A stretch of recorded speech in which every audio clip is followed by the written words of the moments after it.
নাগা গাছের প্রথম খাদ্য আজ ব্যবহার করতে যাচ্ছি, ভাবলাম তোমাদের সাথে এই গুরুত্বপূর্ণ ভিডিওটা অবশ্যই শেয়ার করা দরকার।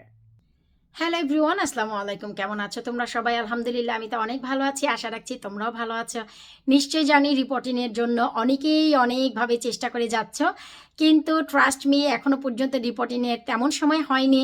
যেহেতু রোজা যাচ্ছে, এই সময় যদি আমরা এই কাজগুলো করতে যাই না, একটু হলেও ঝামেলা হয়ে যাবে।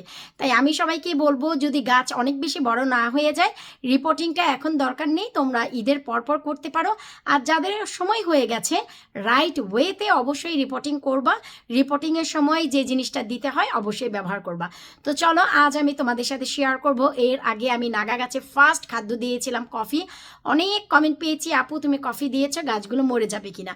তো চলো, তার একটি আপডেটও দিয়ে দিচ্ছি। আর আজকে প্রথম কি খাবার দিতে যাচ্ছি সেটাও তোমাদের সাথে শেয়ার করব। শুকর আলহামদুলিল্লাহ, এই হচ্ছে আমার কালো নাগা। দেখতেই পাচ্ছ কত চমৎকারভাবে গাছগুলো বড় হয়েছে।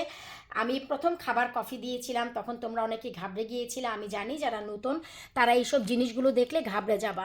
প্রত্যেকটা অর্গানিক খাবার থেকেই কিন্তু রাসায়নিক খাবার তৈরি করা হয়। সো অর্গানিক খাবারগুলোকে, ন্যাচারালি যে খাবারগুলো, ফুড প্লান্ট, এগুলোকে কখনোই অবহেলা করবা না বা ঘাবড়ে যাবা না। আমরা মানুষরা যে খাবারটা খেয়ে হজম করতে পারি, আমাদের শরীরে কোনো ক্ষতি না করে, সেই জিনিসটা কখনোই গাছের ক্ষতি করবে না। এই জিনিসটা মাথায় রাখবা। এটা হচ্ছে নতুনদের জন্য টিপস। আর তোমরা অনেকেই প্রশ্ন করেছো যে আপু আমরা গাছ কখন রিপোর্টিং করব। আমি একটি জাস্ট বলে দিচ্ছি। এই যে যেমন একটি গাছ, আমি একটি গাছ তোমাদেরকে একটু শুরুতেই দেখাচ্ছি। এই যে দেখতে পাচ্ছ গাছ, এই গাছটা যখন হয়েছে প্রথম ওই 2টা পাতা হয়েছিল। তারপর এই যে যে পাতাগুলো হয়েছে এগুলোকে ট্রু লিফ বলে, আর এগুলোকে বলা হয় লাইফ লিফ। তার মানে এখন সময় হয়ে গেছে গাছগুলি রিপোর্টিং করার। কিন্তু আমি এখন করব না, আমি করব ঈদের পর। ততদিন এখানে থাকুক, আরও একটু বড় হোক, এরপর দেখা যাবে যে কি করা যায়। তো দেখতেই পাচ্ছ এই হচ্ছে আমার কালো নাগা। তারপর তোমাদের সাথে শেয়ার করব আমি দেশি নাগা। এই যে দেখতে পাচ্ছ এইটাও দেশি নাগা। এগুলো কিন্তু রিপোর্টিংয়ের প্রায় সময় হয়ে গেছে, কিন্তু এখন আমি করছি না, করব হচ্ছে এগুলো পরে। তো এই হচ্ছে কতটা সতেজ আছে। এখন কিন্তু এদেরকে অল্প অল্প করে একটু খাবার দিতে হবে, যেহেতু আমরা মার্চ মাসে এগুলি রিপোর্টিং করব। সো এখন যদি বড় হয়ে যায়, আমাদের হাতে গুনে আছেই আর 4 দিন 5 দিন এই মাসের জন্য, ফেব্রুয়ারির জন্য, তাই না? বা 3-4 দিন, যেটাই বলি না কেন। তো আমরা যেহেতু রিপোর্টিং এমনিই করে ফেলবো মার্চ মাসে, সো এখন থেকে হালকা হালকা খাবার দিলে কোনো সমস্যা নেই। এই যে দেখতেই পাচ্ছ। তো চলো আজকে ফার্স্ট কি খাবার দিব সেটাই শেয়ার করি। আমাদের গাছের জন্য প্রথম যে খাবার দরকার সেটা হচ্ছে নাইট্রোজেন বেস একটি খাবার। তার জন্য এখানে আমি ব্যবহার করছি নেইটেল ট্রি। দেখতেই পাচ্ছ, এটা আমি গত বছর তোমাদের সাথে শেয়ার করেছি যে এই নেইটেল ট্রি কীভাবে বানাতে হয়। তোমরা নেইটেল ট্রিটা কিনেও আনতে পারো, বা বাগানের আঙ্গিনার আশেপাশে থেকেও কিন্তু নেইটেল নিয়ে তোমরা টি বানাতে পারো, কোনো সমস্যা হয় না।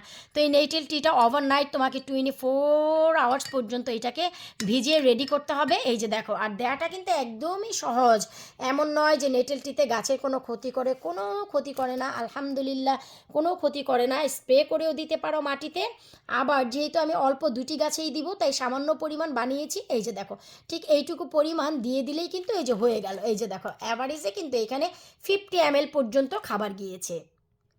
এই তো দেখো, আমি কিন্তু খাবারটা দিয়ে দিয়েছি। আবার যদি চাও, যদি মনে করো যে হাতে সময় আছে, আমরা যেভাবে বাচ্চাদেরকে যত্ন করি যে না আমরা স্প্রে করে দেব না, তো আমার মতো না এই কাজটা করতে পারো। আমি অনেক সময় না শখ পূরণ করার জন্য, আমরা যেমন চামচ দিয়ে বাচ্চাদের দুধ খাওয়াই না, অনেক সময় না আমি এই কাজটাও করি। এই যে দেখো, অল্প অল্প করে চামচ দিয়ে না আমি এইভাবে করে একটু দিয়ে দিই। এই যে, আর যদি স্প্রে করি তাহলে তো সেটা আলাদা বিষয়। আর যদি স্প্রে না করি, এভাবে ঢেলে না দিয়ে চামচ দিয়ে যে অল্প অল্প করে আমি দিতে থাকি, এতে করে না আমার মনের ভিতরে একটা শান্তি হয়।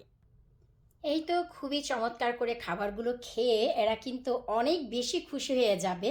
কারণ এদের জন্য শুরুতেই দরকার নাইট্রোজেন বেস খাবার। এখন তোমাদের বাইরে থেকে কেনা কোনো খাবার, অন্যান্য কোনো খাবার দেওয়ার কোনো প্রয়োজন নেই। শুরুতে এরা নাইট্রোজেন খাবে, বড় হবে, রুট স্ট্রং করবে। তারপর পরে হচ্ছে আমরা দিব হচ্ছে এখানে ক্যালসিয়াম জাতীয় খাবার, যেন শিকড়গুলো আঁকড়ে ধরে থাকতে পারে মাটিকে। আর নতুন করে এরা উপরের দিকে ডালপালা ছেড়ে মনের মতন যেন এরা উঠতে পারে। সো এটাই হচ্ছে আমাদের টার্গেট থাকবে ইনশাল্লাহ। তো দেখতেই পাচ্ছ কত সুন্দরভাবে এরা খাবার খেয়ে হ্যাপি আছে। আশা করব এই ভিডিওটা দেখে তোমাদের উপকারে এসেছে। শুধু মরিচ নয়, যাদের ঘরে টমেটো বা বেগুন গাছের 2টির পর 3টি 4টি পাতা চলে এসেছে, তোমরা এই নাইট্রোজেন বেসড খাবারটা দিয়ে দিতে পারো। নেইটেল ট্রি আমাদের গাছের জন্য খুবই জরুরি একটি খাবার। তো কোনো যদি প্রশ্ন থাকে অবশ্যই ভিডিওর নিচে কমেন্ট করবা। আর সবথেকে বড় কথা যেটা, তোমরা যারা বীজ পেয়ে লাগিয়ে দিয়েছো অনেক বেশি আমি হ্যাপি।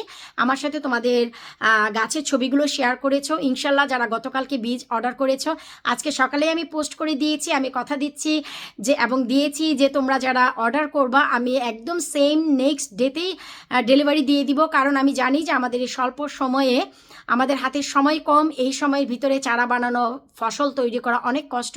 সো অন টাইমে তোমরা এই বীজগুলো অর্ডার করতে পারো। একবার lavanykitchen.co.uk-তে যাও, আমার ওয়েবসাইটে গেলেই তোমরা বুঝতে পারবা আমাদের দেশীয় সমস্ত শাক সবজির বীজ তোমরা পেয়ে যাবা আমার ওয়েবসাইটে। একবার গেলেই তোমরা বুঝবা যে কোন সবজিটা তোমরা চুজ করবা তোমাদের বাগানের জন্য। সো বিদায় নিচ্ছি। যারা প্রশ্ন করছিলা যে লাইভ প্ল্যান কবে থেকে স্টার্ট হবে, ইনশাল্লাহ ওয়েবসাইটে নজর রাখো, সেখানেই আপডেট পেয়ে যাবা কোন মাস থেকে এবং কখন থেকে আমি লাইভ প্ল্যান তোমাদের দিতে পারবো। আল্লাহ হাফিজ।